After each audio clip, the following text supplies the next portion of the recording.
Bonjour à tous et pour commencer, bonne année à tous et à toutes pour la reprise de Tous au Stade. En ce début d'année 2020, un programme déjà très chargé. Regardez plutôt le sommaire en images.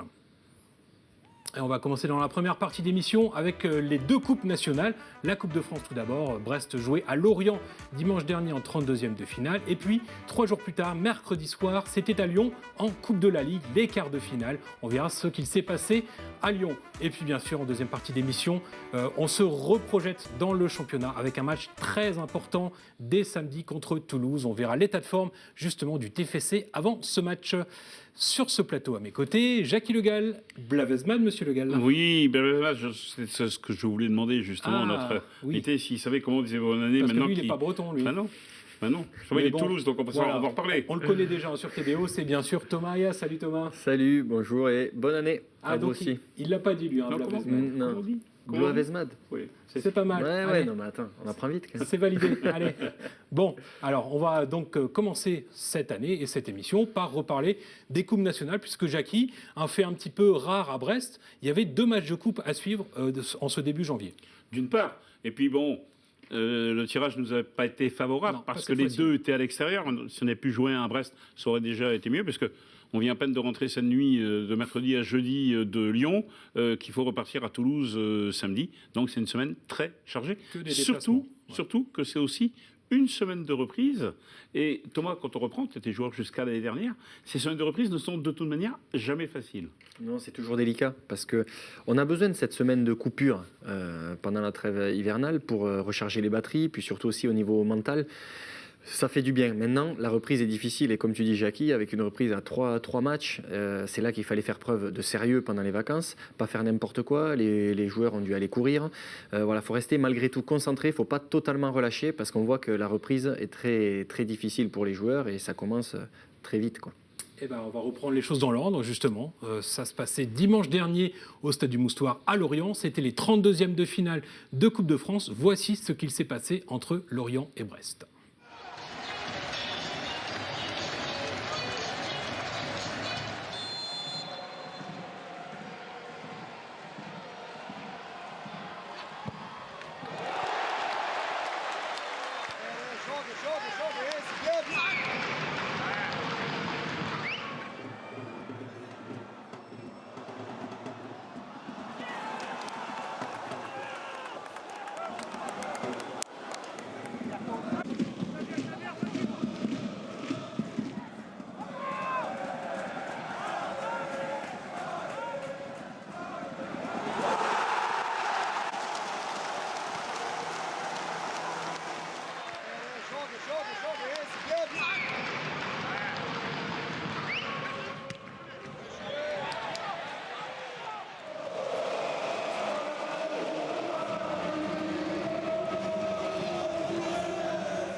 Non, je suis vraiment pas satisfait. C'est un match de compétition, c'était un derby. Non, on l'a joué, il n'y a pas de problème, on l'a joué. On ne peut pas dire qu'on était au-dessus. Voilà, j'aurais aimé que ce soit plus net, qu'on soit meilleur dans l'utilisation du ballon. Voilà, donc élimination des Brestois, un coach pas satisfait, quelques regrets peut-être sur ce match, Jackie, ou bon, les deux équipes ont fait jeu égal, finalement c'est Lorient qui l'emporte. Oui, et puis bon, Lorient en tête de la Ligue 2, nous à la 15e place, la différence de niveau, elle n'est pas si importante que cela. Donc c'est pas déshonorant en soi d'avoir été battu par Lorient. Il y a d'autres clubs comme Toulouse qui ont perdu contre un club 4 divisions en dessous. Mais bon, ce qu'on constate, c'est qu'à nouveau à l'extérieur, Brest rencontre toujours un petit peu les mêmes difficultés. Thomas. Oui, en effet, on voit que c'est délicat. Ça se joue, comme beaucoup de matchs de coupe, ça se joue sur les détails. Ça se joue sur l'état d'esprit déjà et les détails. Là, c'est vrai qu'il fallait vite rentrer dans le vif du sujet. Et ça s'est joué dans les prolongations. Bon, c'est pas... Voilà, c'était compliqué, mais bon, il faut espérer que ce soit un mal pour un bien pour la suite. Voilà, donc ça c'était la première étape avec la Coupe de France. Et donc 3 jours plus tard, Brest se déplaçait à nouveau, cette fois-ci à Lyon, pour un historique quart de finale. Jackie, c'était une belle carotte quand même. Oui, parce que c'est la première fois que Brest allait en quart de finale, même en 8e sur le tour précédent. Qui plus est à Lyon. Lyon, oui. Qui, quand on voit l'équipe qu'ils ont alignée, voulait gagner ce match. On Vous pouvez penser que certains clubs, des fois, font l'impasse sur la Coupe de la Ligue. Ce n'est pas le cas de Lyon et ce qu'on a vu ce mercredi soir. Même dans le stade, il n'y avait que 15 000 personnes, mais il y avait une super ambiance. Et quand on voit la joie des joueurs lyonnais à la fin du match, ils la voulaient, cette qualification. Donc c'est ça qui est important. Eh bien justement, on va revoir tout ce qu'il s'est passé, puisque tu étais sur place, Jackie, avec notre stagiaire, notre apprenti, Pierre-Yves Cavarec. C'est lui qui réalise ce reportage qu'on découvre tout de suite. Et on a retrouvé aussi un ancien joueur lyonnais, ex-nantais également, consultant aujourd'hui à Canal+, puisque c'est Éric Carrière. Et ben voilà, on découvre tout de suite les images de ce match entre Lyon et Brest.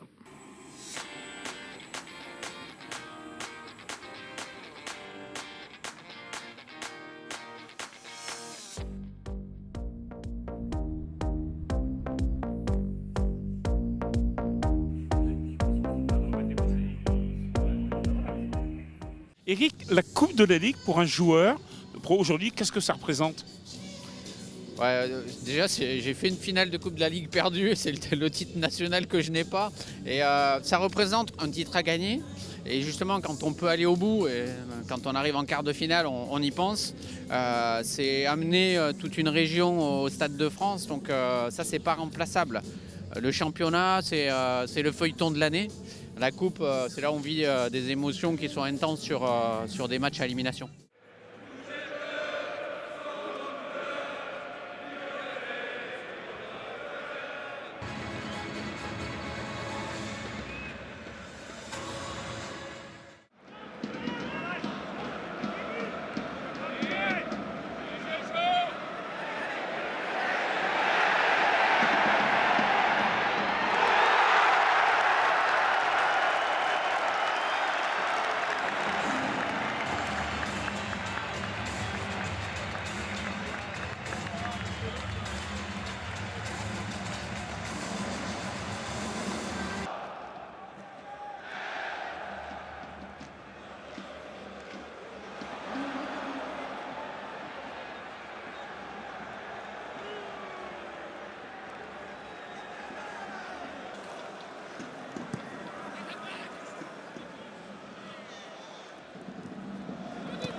Voilà, donc victoire finale 3-1 pour Lyon, avec quelques petits regrets encore pour les Brestois, Jackie, parce qu'à 2-1, on se dit il y a peut-être un coup à jouer.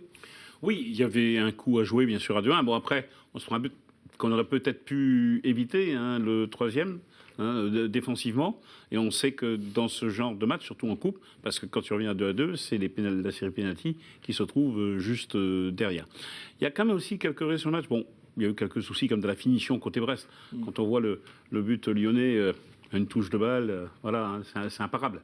Voilà, c'est là où il y a des choses à faire. Mais il y a aussi quand même, on n'a pas encore montré dans le résumé, il y a eu quand même des petits soucis d'arbitrage en la défaveur à Lyon, chez M. Aulas, comme par hasard. La VAR était présente, mais visiblement, elle ne fonctionnait pas. Les décisions vont pas toujours dans l'autre sens, quoi. C'est ce que tu veux dire, Jackie ? Voilà. Au moins, il y aurait dû y avoir consultation de la VAR. C'était les reproches qui étaient faits. Et on va voir justement, entre autres, un pénalty qui aurait pu être sifflé pour Brest. Notamment pour Romain Perrault, hein, qui sera dans le bloc d'interview que vous allez voir maintenant avec le coach Romain Perrault et Samuel Grancière qui reviennent sur ce match à Lyon. Olivier, deuxième match, deuxième élimination. Quelle conclusion tirer?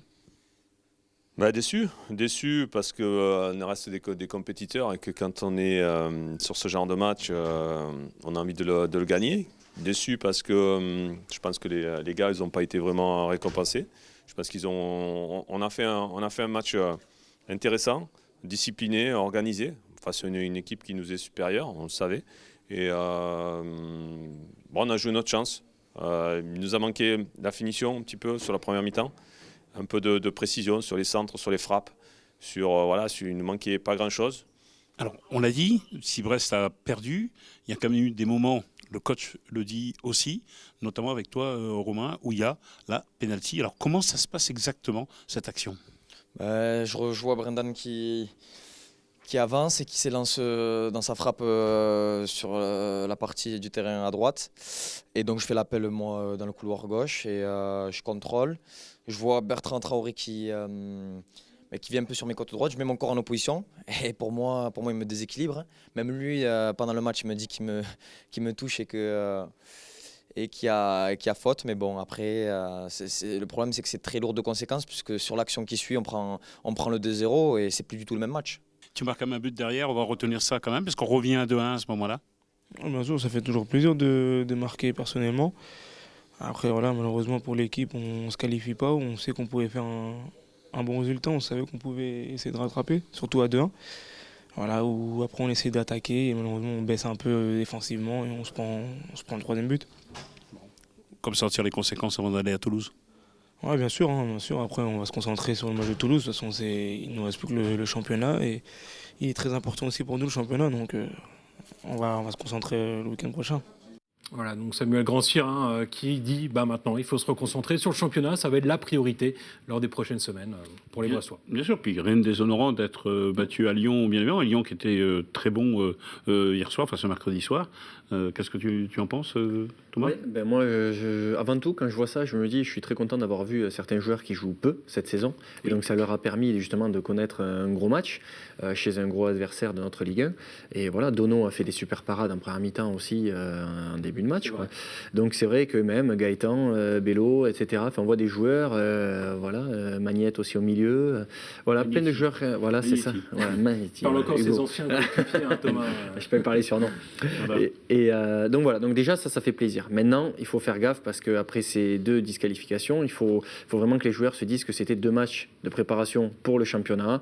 Il ne faut pas qu'ils tombent dans une spirale négative, dans une dynamique négative pour la suite. Voilà, se dire que c'était des matchs de coupe et que maintenant c'est le championnat. Et bien justement, le championnat, on en reparle juste après la pause.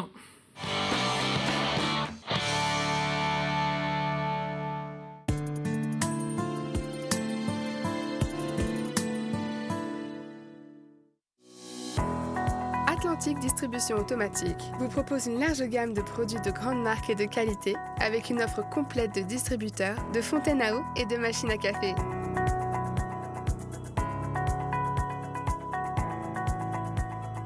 Que vous soyez une grande ou une petite entreprise, nous vous garantissons un service de proximité. Atlantique Distribution, créateur de plaisir.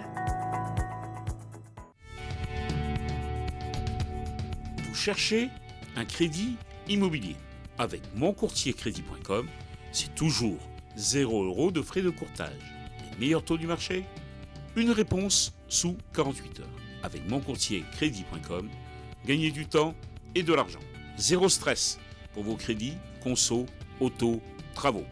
Contactez-nous dans une de nos 7 agences ou en ligne sur notre site.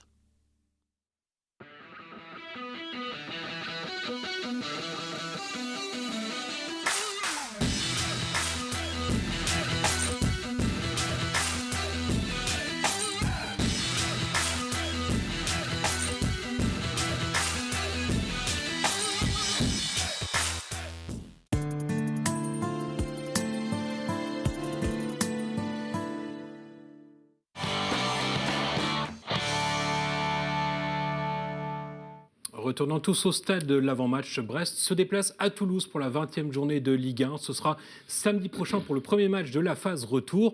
Avant de parler de ce match-là, on va aussi présenter les vœux à nos téléspectateurs et puis ceux du stade brestois, puisque Jackie, la tradition veut que le président du club invite l'ensemble des partenaires, des joueurs, chaque début d'année plutôt, et c'était ce lundi soir à l'atelier. Voilà, tout à fait. Le personnel du club aussi. Voilà, il y a beaucoup de monde. On va voir d'ailleurs quelques images ici.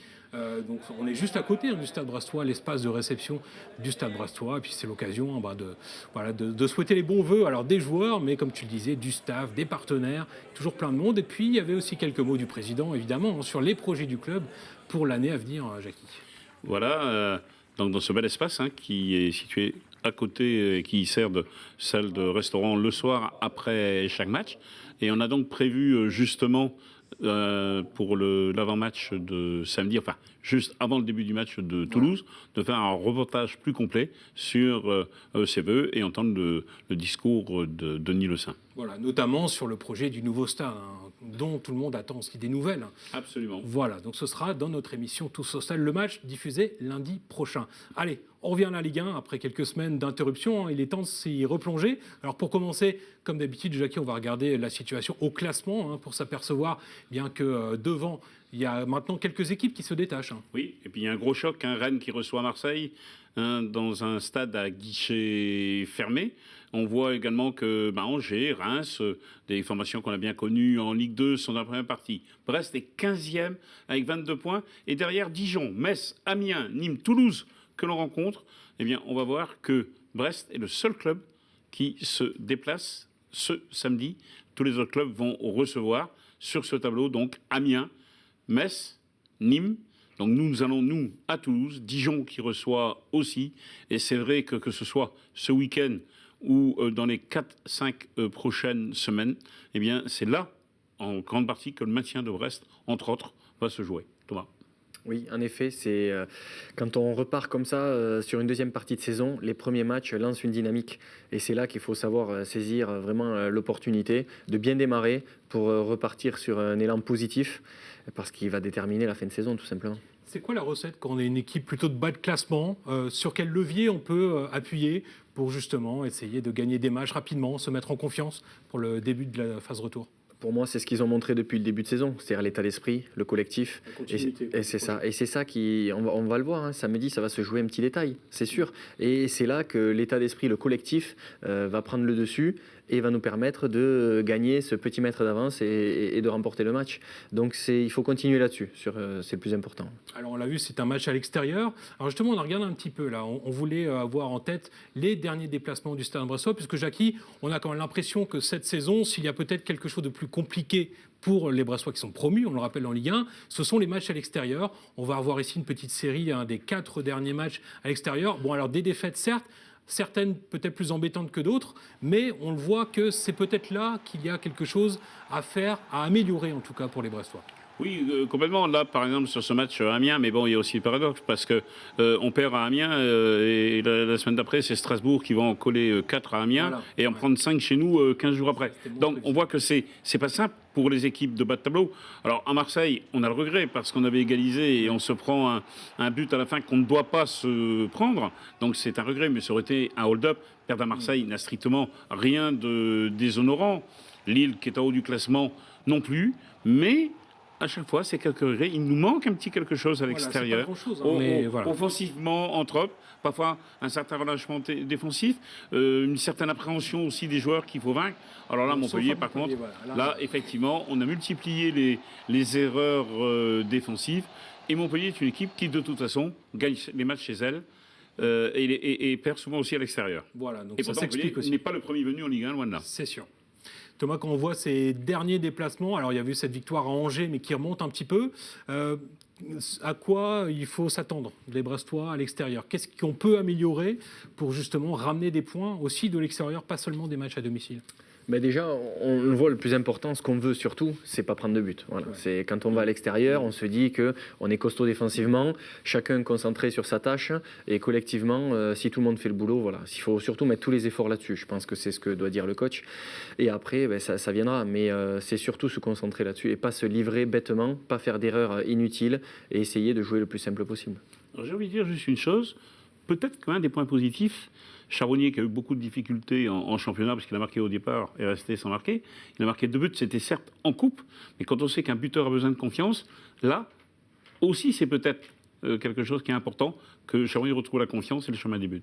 Oui, bien sûr. Chaque but qu'il va mettre est important pour lui, dans sa tête et pour aborder le match. Maintenant, si lui est un petit peu moins bien dans le match, c'est aussi à ses coéquipiers, c'est aussi à tout le monde d'essayer de le booster. Voilà, quand je dis un collectif, c'est ça. C'est que même s'il est moins bien, c'est que tous les autres doivent le booster.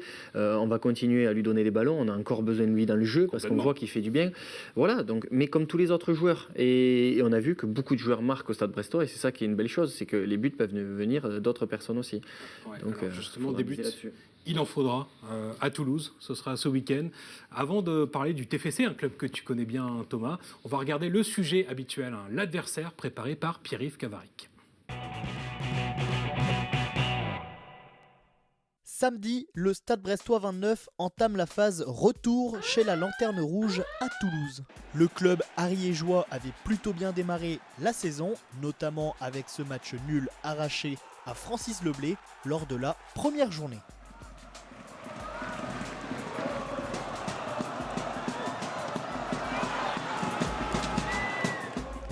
Mais ensuite, les choses se sont compliquées pour les coéquipiers de Max-Alain Gradel qui ont perdu pied dès le mois de septembre. Une situation délicate qui a causé le départ de l'entraîneur Alain Casanova dès le mois d'octobre. Arrivé avec l'étiquette du sauveur, Antoine Camboiré vient à son tour de se faire débarquer. Avec 8 défaites en Ligue 1 et 2 autres en Coupe, dont celle de samedi dernier en 32e de finale de la Coupe de France contre les amateurs de Saint-Privé-Saint-Hilaire. Face à la crise, le président Sadran a tapé du poing sur la table pour mettre les joueurs face à leurs responsabilités. Il leur faudra impérativement gagner samedi pour croire encore au maintien. De leur côté, les Brestois chercheront à profiter de la morosité ambiante pour prendre les 3 points à l'extérieur. Reste à savoir quelle sera l'ambiance au stadium, certains groupes de supporters étant en conflit ouvert avec la direction du club. Il risque donc d'y avoir pas mal de tensions sur et en dehors du terrain. Les Tisef sauront-ils en tirer avantage? Réponse samedi soir. Voilà, pour l'adversaire du Stade Brestois, donc Toulouse, en Haute-Garonne et non pas en Ariège, Thomas. Oui, dans le 31, pas dans le 09. Voilà. Bon alors, tu as mis la tenue adéquate pour parler de la ville rose et puis aussi des violets de Toulouse. Le TFC, on l'a vu, c'est un peu sauf qui peut en ce moment, Thomas. Qu'est-ce que tu peux nous dire sur cette équipe qui semble à la dérive vraiment cette saison? Oui, c'est vrai que c'est très compliqué. Après, ça fait plusieurs saisons qu'elle est dans le dur, qu'elle flirte avec le maintien. Et là, c'est vrai que pour rebondir, c'est pas facile parce qu'en plus, les supporters déjà sont pas très nombreux à Toulouse puisqu'ils sont plus dirigés vers le rugby. Et ceux qui sont dans le foot en ce moment sont très énervés, sont vraiment par leur direction, de par le recrutement, le jeu montré et les résultats forcément. Donc c'est vrai qu'ils sont vraiment dans un état compliqué. Donc les joueurs, quand ils vont rentrer sur la pelouse, forcément ils vont rentrer un petit peu malades. Et donc ce sera à nous de sauter sur l'occasion. Oui, le changement qu'il y a eu est important. Antoine Camboiré a été démis de ses fonctions suite à l'élimination peut-être un peu honteuse en Coupe de France le week-end dernier. C'est Denis Anco, l'adjoint, qui a pris cette équipe. Les 2 dernières fois, Denis Anco, que ce soit au Mans ou à Toulouse, a remplacé l'entraîneur principal, il a gagné. Est-ce qu'effectivement, il peut y avoir, côté joueur, quelque chose à partir du moment où cet adjoint qui connaît bien les joueurs, notamment tous les jeunes qu'il a eu au centre de formation? Mais c'est évident, même c'est l'effet recherché par la direction, c'est qu'il y ait un choc psychologique au niveau des joueurs, que ça rabatte les cartes et que ceux qui jouent moins puissent prétendre à plus de temps de jeu, ça remobilise tout le monde. Donc du coup, oui, bien sûr, c'est ce qu'ils veulent et ça peut changer quelque chose. Maintenant, si jamais ils voient que ça ne marche pas et que le début du match peut être très compliqué, ça ne va pas enlever la situation qui sont très compliquées. Dans le dur, dans ce championnat. Ils vont plus chercher à défendre et au moins obtenir un point alors. C'est ça. Eux, ça va être aussi leur priorité, surtout ne pas perdre pour stopper leur spirale négative. C'est là où peut-être nous, on doit, à l'inverse, peut-être prendre le match davantage. On peut, en même temps, attention à ne pas tomber dans le panneau aussi. Attention à ne pas vouloir aller trop attaquer et du coup se mettre en difficulté. Parce que s'ils se concentrent sur le côté défensif, ils peuvent avoir aussi des contre-attaques intéressantes. Sinon, on se livre trop facilement. Avec apparemment l'absence de leur joueur principal, c'est Max-Alain Gradel qui est blessé. Donc voilà, ça c'est une bonne nouvelle peut-être aussi pour les Bressois, mais comme tu le dis, méfiance, cette équipe qui est peut-être encore de la ressource pour ce match-là, qui peut être le match un peu la dernière chance pour eux. Oui, parce que si on les bat, on les met à 15 points. Donc nous déjà, ça fait un adversaire qu'on ne reverra pas, c'est clair. Ouais. Voilà, et ça c'est important. Et eux aussi, s'ils perdent, ça va être hyper compliqué après. Avec 12 points, tu reviens quasiment jamais. Ah non, mais c'est un match hyper décisif et très important, exactement. Pour les deux équipes, ça reste... mais je préfère être dans notre situation, ça c'est sûr. Bien sûr. On a 10 points sur eux quand même. Hein. Et oui, c'est bon. Et ben, rendez-vous donc samedi au Stadium pour suivre ce match. Et puis lundi pour le résumé sur TBO, lundi 12h30. Donc on va en Ariège samedi. Plutôt, au Garonne. C'est pas très loin apparemment.